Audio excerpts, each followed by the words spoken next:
For a time, people talked about two famous actresses from Britain, Judi Dench and Maggie Smith. These two women were really well known. People loved them. They were like heroes to the people who watched them act. Even though everyone was curious, Judi Dench and Maggie Smith never really talked about how close they were. Now that Judi Dench is 89 years old, she is finally talking about her relationship with Maggie Smith. She talked about her friendship in a tough time. This was a moment when she was feeling a lot of sadness. She said what their friendship really meant to her. Maggie Smith's death has left an empty space that is very hard to put into words. Maggie Smith's death is something that affects her deeply. Maggie Smith's life started in a different place from the fancy theaters of the West End or the flashy movie sets of Hollywood. Maggie Smith was born as Margaret Natalie Smith on December 28, 1934 in Ilford, Essex. She was the kid in a family that was pretty average. Maggie Smith's father, Nathaniel Smith, had a job as a pathologist. Maggie Smith's mother, Margaret Hutton, was born in Scotland. She worked as a secretary. When Maggie Smith was little, something big happened in 1939. Europe was getting closer to war. So Maggie Smith's family moved from Ilford to Oxford. They did this to get away from the bombs that were falling on London. That move would change Maggie's life in ways that nobody saw coming. It would put Maggie in a place where she could learn a lot of things, experience different cultures, and be around theater all the time. This would have an impact on Maggie's future. Maggie would be surrounded by education, culture, and theater, which would really shape Maggie's life.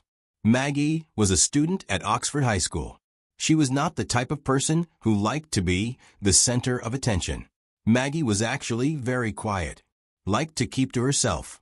The teachers at her school noticed that she was an intense person. She had an imagination and was very good at performing. Maggie also really loved the works of Shakespeare. She liked to watch and learn from others than trying to be the star of the show. When Maggie was 16 years old, she decided that she wanted to start her career in theater. So she left school, joined the Oxford Playhouse. This is where she learned about how to put on a good show. She was 17 years old when she was on stage as Viola in Twelfth Night. This experience made her realize that acting was not something she did for fun, but it was what she was meant to do. She knew that acting was her calling.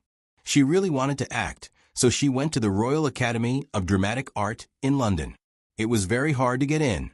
When she auditioned, people saw that she had a special talent that was still a little rough around the edges. This made her stand out from the others. At the Royal Academy of Dramatic Art, she learned how to use her voice, move her body, and understand plays. The Royal Academy of Dramatic Art taught her skills that she would use for the rest of her career. In the 1950s, she joined the Oxford Playhouse Repertory Company.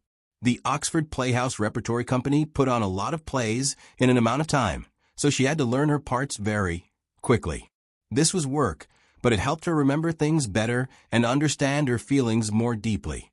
The Royal Academy of Dramatic Art and the Oxford Playhouse Repertory Company were very important to her career. She was really good at doing comedy and tragedy. She could act as well as people who had been doing it for a long time. At an age, you could already tell what kind of actress she was going to be.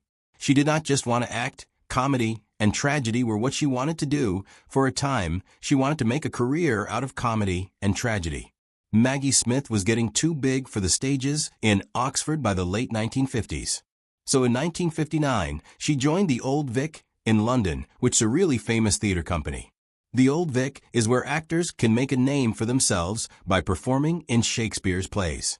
Maggie Smith played female roles like Desdemona in Othello, Viola in Twelfth Night, and Cleopatra in Antony and Cleopatra at the Old Vic. Each of these roles required Maggie Smith to show things like being vulnerable, being in charge, and having strong emotions all at the same time. People started to notice that she was really good at what she did. They liked how she could be quiet and strong at the time when she performed. Her emotions seemed real. They really touched people. She had a way of doing things that felt natural. It really got at people. Maggie worked at the Old Vic. This is where she met Laurence Olivier. He was a famous actor in Britain at that time. He was also the person who started the National Theatre Company. Laurence Olivier thought Maggie was very talented, so he asked her to join his company in the 1960s. Even though Laurence Olivier respected Maggie, things were not always easy. He liked her. They did not always get along. Maggie was a woman with a sharp mind. She was not afraid to speak up. This sometimes caused problems with Laurence Olivier. He was a person who liked to be in charge. Maggie's strong personality and Laurence Oliver's strong personality often clashed. The problem between Maggie and Olivier got really bad in 1964 when they were performing in Othello. Maggie was playing the part of Desdemona, and Olivier was playing Othello. Maggie said her lines in a way that was very good. People started paying more attention to her. Olivier got upset and hit Maggie on stage. This was not something that was supposed to happen in the play. It was a painful moment. Maggie and Olivier were performing Othello and something went wrong. Maggie talked about what happened on the Graham Norton show. She was funny about it. It was not really funny. Maggie was an actress trying to make it in a world that was mostly men. She had to deal with a lot of things. Maggie kept working with Olivier. They did plays like The Master Builder and Much Ado About Nothing. Maggie and Olivier did not always get along. They had a lot of fights. They made good theater together. The fights were hard for Maggie. They made her stronger and better at acting. Maggie learned a lot from Olivier and the hard times they had. When she walked out of the National Theater, she was not someone who showed a lot of promise. She was a really powerful actress, with a voice that was hers alone, a voice that belonged to the actress. Maggie Smith was doing a job on London stages. Around that time, people who make movies started to notice her. Maggie Smith got her big movie role in 1958 in a film called Nowhere to Go. This was a crime thriller where Maggie Smith played the part of Bridget Howard.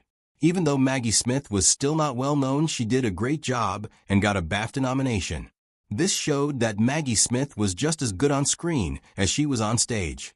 Something big happened in 1963 when Maggie Smith was in The VIPs. The VIPs was a drama movie with a lot of famous people in it, like Richard Burton and Elizabeth Taylor. Maggie was not the person in the movie, but she was really good. She knew when to say her lines, and she was very good at showing her feelings. This caught the attention of the people who make movies in Hollywood, the Hollywood producers. Maggie really stood out because of her timing and emotional depth. The prime of Miss Jean Brodie was the role that would change Maggie's career.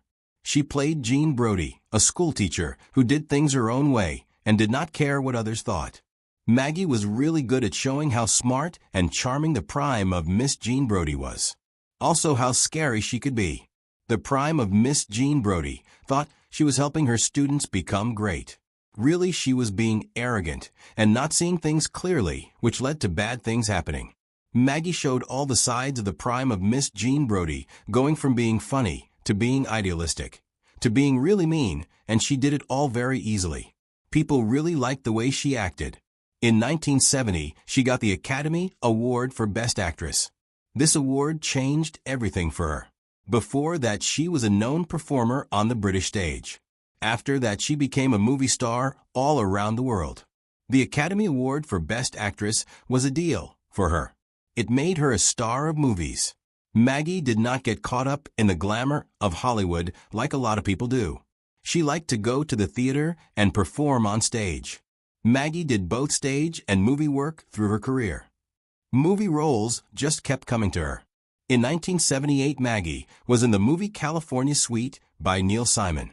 She played the part of Diana Barry, who was an actress having a time with her job and her marriage. Maggie made Diana Barry a funny and sad character at the same time. This got her an Academy Award for being the Best Supporting Actress. Maggie won this award because of her work in California Suite. Maggie Smith had a tough time in her personal life, even though a lot of people liked her work.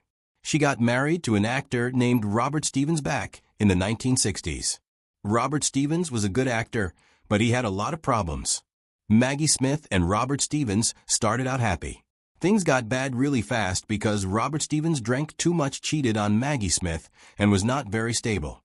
Robert Stevens' acting career started to fall, and things got even worse for Maggie Smith and Robert Stevens when he tried to kill himself while they were filming The Private Life of Sherlock Holmes. Maggie Smith and Robert Stevens' relationship just kept getting worse and worse. The last straw for Maggie was finding out that he was having an affair with his receptionist. This news did not come from him. It came from a friend of his who's a dentist. Maggie had been unhappy for 6 tough years. She finally decided to file for divorce in 1973. The divorce was because of Maggie's husband and his affair with his receptionist. Maggie Smith was in all 8 Harry Potter films from 2001 to 2011. She showed everyone what it means to be in charge, to be loyal, and to be strong without saying much. Maggie Smith was going through a time with cancer while she was filming Harry Potter, but she did not let it stop her.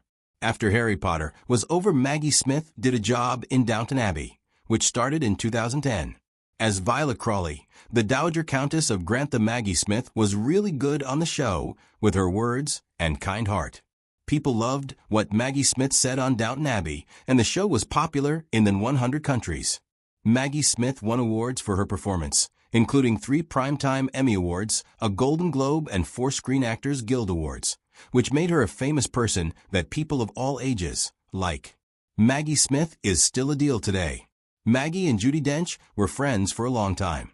They met a time ago back in the 1950s at the Old Vic.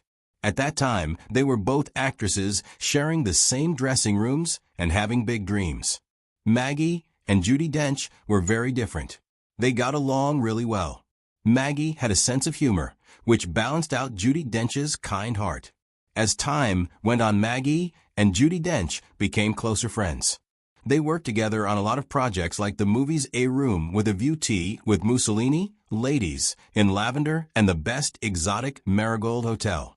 Maggie and Judi Dench also performed together on stage in a play called The Breath of Life. The friendship of these ladies was really visible to everyone. In the 2018 documentary, Nothing Like a Dame, people talked about Judi and Maggie not getting along for a time, but they both said that was not true. Judi said Maggie was one of her friends. Maggie even made a joke about it, saying that people who thought they did not get along had never seen Judi and Maggie laughing together. Judi and Maggie had a lot of fun together. That all ended in September 2024, when Maggie Smith died at the age of 89. Maggie Smith died peacefully. Her family was with her. Maggie Smith had 2 sons. They said that Maggie Smith also had 5 grandchildren who were very sad that Maggie Smith was gone. Judi Dench felt a lot of sadness. A days later, Judi Dench was at the Cheltenham Literature Festival on October 5, 2024. She had a time talking about what happened to her friend. Judi Dench started crying in front of all those people. It was very quiet. Later, Judi Dench did something for her friend.